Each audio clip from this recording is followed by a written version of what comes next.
Hey guys, in today's micro lecture, we're going to talk about the ambulance carry chairs. Now, ambulance carry chairs are used as part of the process of access and egress. In other words, getting somebody out of a situation. Now, there are many different types of carry chair on the market, and we're going to talk about a number of different devices.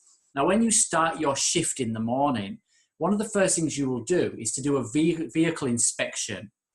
As part of that vehicle inspection, you need to make sure that you do have the appropriate access and egress equipment, because let's face it, the crew before you may have used it and left it at the hospital, left it on scene.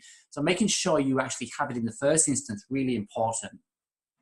Once you're happy that it's there, check the equipment, and not only check it, but clean it too.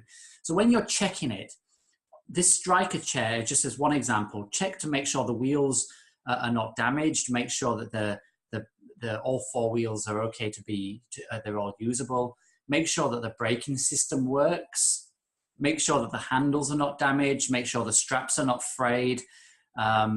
Make sure that all the components of the chair work, because if nobody's checked the vehicle in quite some time, you could find that some of the parts start to perish and nobody will actually do anything about it because they're not checking it. Now, this particular type of chair is designed to get patients downstairs. Now, on the back here, you have a set of tire treads, a little bit like a tank. Let me show you another image. So here's a better image of one. So here you have a specific, these actual treads are designed to, once your patient's sat on it, you tip it back at the top of the set of stairs, and it locks onto the stairs and slowly navigates your patient down the stairs. Of course, the patient will be strapped in. There'll be somebody at the bottom guiding it nice and slowly. And then there's somebody at the top who's able to also navigate the chair. You would never just allow it to do its own thing.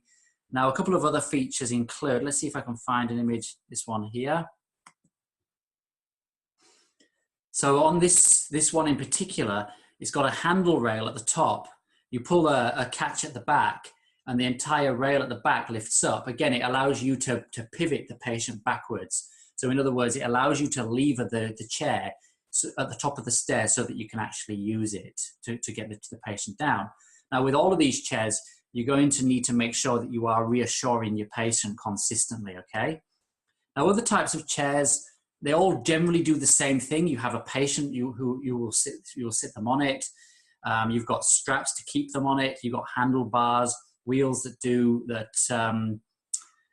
need checking in the morning. But this type here, this Furno, make sure that the ring is over this part, otherwise it could collapse. And of course, you've got a foot bar here. And again, whenever you're using this type of chair, make sure that you do put your hand on the patient's shoulder and tell them, look, I'm just going to tip you back. You're in safe hands. Just try and relax. And then just tip them backwards. So that's just an introduction to the stair chair and another type of carry chair. They are all designed to get your patient out of a situation if they are indicated for it. And you do get a chance to have a play with these at the clinical workshops. Thanks, guys. Take care.